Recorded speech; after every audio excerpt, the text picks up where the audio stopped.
তো আজকে হচ্ছে আমাদের বাসায় রান্না করব হচ্ছে ইলিশ মাছ। তো ইলিশ মাছটা এখানে ভালো মতো ধুয়ে নিয়েছে। এখন এখানে দিয়ে দিল হচ্ছে গিয়ে মরিচের গুঁড়া, হলুদের গুঁড়া এবং হচ্ছে স্বাদ মতো লবণ দিয়ে এখন হচ্ছে মাছটা ভালো মতো মেখে নিবে।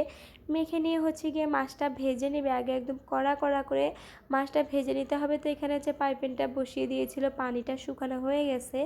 এখন হচ্ছে দিয়ে দিচ্ছে হয়েছে তেল। তো তেলটা হচ্ছে গরম হলে তারপর হচ্ছে গিয়ে মাছগুলো দিবে। তেলটা গরম না হতে মাছগুলো দিলে কিন্তু মাছ উল্টানো যায় না, মাছ একদম কড়াইয়ের সাথে লেগে যায়। তো মাছগুলো কিন্তু একদম কড়া কড়া করে ভাজতে হবে, না হলে ইলিশ মাছে কিন্তু অনেক কাঁটা থাকে। মাছটা কড়া কড়া করে না ভাজলে কিন্তু মাছের যে কাঁটাটা আছে ওইটা কিন্তু একদম শক্ত থাকে। আর যদি কড়া কড়া করে মাছটা ভাজা হয় তাহলে কিন্তু মাছের কাঁটাটাও একদম মানে মশমশা হয়ে যায়, তাহলে কিন্তু আর গলায় বিঁধে যায় না। এই জন্য আমরা সবসময় মাছ কিন্তু কড়া করেই ভেজে খাই। শুধু ইলিশ মাছ না, যে কোনো মাছই হচ্ছে আমরা কড়া করে ভেজে খাই।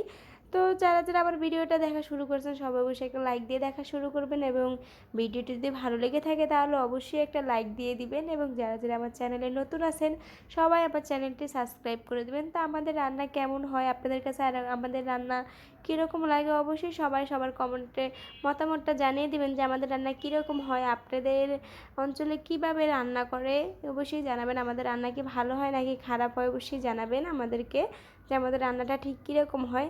এই যে মাছটা কিন্তু এক পিঠ একদম কড়া করে ভাজা হয়ে গেছে, এখন আরেক পিঠ উল্টিয়ে দিল একদম কড়া কড়া করে ভাজার জন্য। তো এই যে মাছটা, তো এখান থেকে জায়গা ছিল এই জন্য আরেক পিস মাছ দিয়ে দিয়েছে। যেহেতু দুইটা মাছ এই জন্য একটা কড়াইতে আটতেছে না, মানে একটা পাইপে আটে না, এই জন্য দুই কড়াইতে কিন্তু মাছটা ভেজে নিয়েছে। তো এই যে এবার দিয়ে দিল হচ্ছে মাছ ভাজার শেষ। এবার একটা কড়াই দিয়ে দিল মাছের মশলাটা কষানোর জন্য। তো কড়াইতে পানি ছিল এই জন্য আগে ভালো মতো পানিটা শুকিয়ে নিয়েছে। এবার দিয়ে দিল হচ্ছে গিয়ে পরিমাণ মতো তেল। তো তেলটা এখন গরম হলে যে মাছগুলা, মাছের ভিতরে যে তেলটা ছিল ওই তেলটাও হচ্ছে দিয়ে দিয়েছে, না হলে কিন্তু ওই তেলটা পরে নষ্ট হয়ে যাবে, ওই তেলটা আর খাওয়া হবে না কিছুর সাথে। তো যে এবার দিয়ে দিলে হচ্ছে পেঁয়াজটা একটু বেশি দিয়েছে, কারণ আজকে শুধু পেঁয়াজ দিয়ে মাছটা ভুনা করবে, কোনো আলু দিবে না এটার ভিতরে, এই জন্য। তো যে পেঁয়াজটা এখন হচ্ছে ভালো মতো আগে একটু ভাজা ভাজা করে নেবে। ভাজা ভাজা করে নিয়ে তারপরে বাকি মশলাগুলো দিয়ে দিবে। তো এই যে পেঁয়াজটা হচ্ছে গিয়ে একদম ভাজা ভাজা করা হয়ে গেছে, এখন হচ্ছে গিয়ে মশলাগুলো সব এক এক করে দিয়ে দিবে। এই যে এখানে প্রথমে দিয়ে দিল হচ্ছে গিয়ে হলুদের গুঁড়া, তারপর হচ্ছে গিয়ে মরিচ, তারপর হচ্ছে গিয়ে স্বাদ মতো লবণ দিয়ে দিল। এই যে এখন আবার হচ্ছে মশলাটা একটু কষিয়ে নিবে যেন গন্ধটা চলে যায়, মশলার একটা গন্ধ থাকে, হলুদ মরিচের গন্ধটা দেওয়ার জন্য আমি মশলাটা হচ্ছে একটু কষিয়ে নিচ্ছি। তবে একটু দিয়ে দিলে হচ্ছে গিয়ে পানি, পানি দিয়ে হচ্ছে আরও ভালো মতো কষিয়ে নিবে, যতটুকু পর্যন্ত গন্ধটা না যায় ততটুকু পর্যন্ত কষাতে হবে। কিন্তু তরকারি কিন্তু মশলাটা যত বেশি কষানো হয় তত বেশি কিন্তু তরকারিটা মজা লাগে, স্বাদ লাগে। তো এই যে এবার দিয়ে দিল হচ্ছে গিয়ে টমেটো, কারণ মাছগুলো যেহেতু একদম কড়া করে ভাজা এই জন্য মাছটা সবার শেষে দিবে। মাছটা সবার শেষে দিয়ে উঠিয়ে নিবে, এই জন্য আগে হচ্ছে গিয়ে সব উপকরণগুলো দিয়ে নিচ্ছে মাছের ভিতরে। মাছটা একদম ভাজা ভাজা হয়ে গেছে। তো এই যে এবার হচ্ছে দিয়ে দিবে হচ্ছে একটা একটা করে মাছগুলো সব দিয়ে দিবে। যে মাছগুলো হচ্ছে সব দিয়ে দিচ্ছে। তো রান্নাটা কিন্তু করতেছি ইসরাতের আম্মু। আপনারা হয়তো ভাববেন যে আমি রান্না করতেছি, কিন্তু না, আসলে আমি রান্না করি না, কারণ রান্না করা হচ্ছে ইসরাতের আম্মু। আসলে আমি রান্না করবো কি, আমি রান্না করতে পারি না যে আমি রান্না করব। তো ইনশাল্লাহ আস্তে আস্তে শিখে যাব রান্না। এরকম শাশুড়ি ননদ থাকলে কিন্তু কোনো সমস্যা হয় না রান্না করার জন্য, আর তারা হচ্ছে আমাকে রান্না করতে দেয়ও না। ফলে ছোটো মানুষ রান্না করতে গিয়ে পরে হাত টাত পুড়ে যাবে কি না কি হয়ে যাবে। আমি কিন্তু সারাদিন আমার ছেলেকে নিয়েই থাকি, আমার ছেলের পিছনে আমার সব সময় চলে যায়।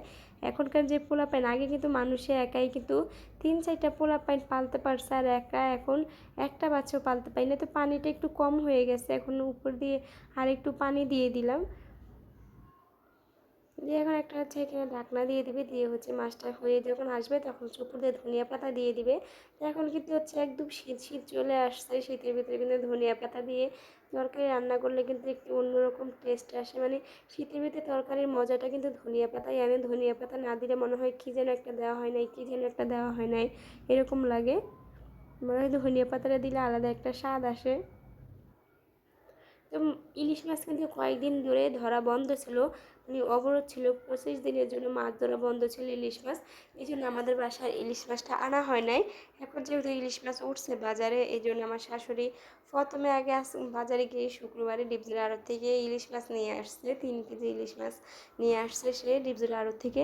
তো যে মাছগুলো আনছে ডিপজলের আড়ত থেকে, ওইখান থেকেই কিন্তু আমার শাশুড়ি আজকে 2 পিস মাছ রান্না করছে। তো দুইটা দুইটা করে কিন্তু প্যাকেট করে রেখে দিয়েছে মাছ ফ্রিজে। তো এখান থেকে নামিয়ে যখন মন চাবে নামিয়ে নামিয়ে খাওয়া হবে ফ্রিজ থেকেই। আর যেহেতু ইসরাতের বাবা সকালে সে ভাত নিয়ে যায় অফিসে, আর রাতেও সে ভাত খায় না, সে নাকি মোটা হয়ে গেছে, এই জন্য সে রাতে রুটি খায়।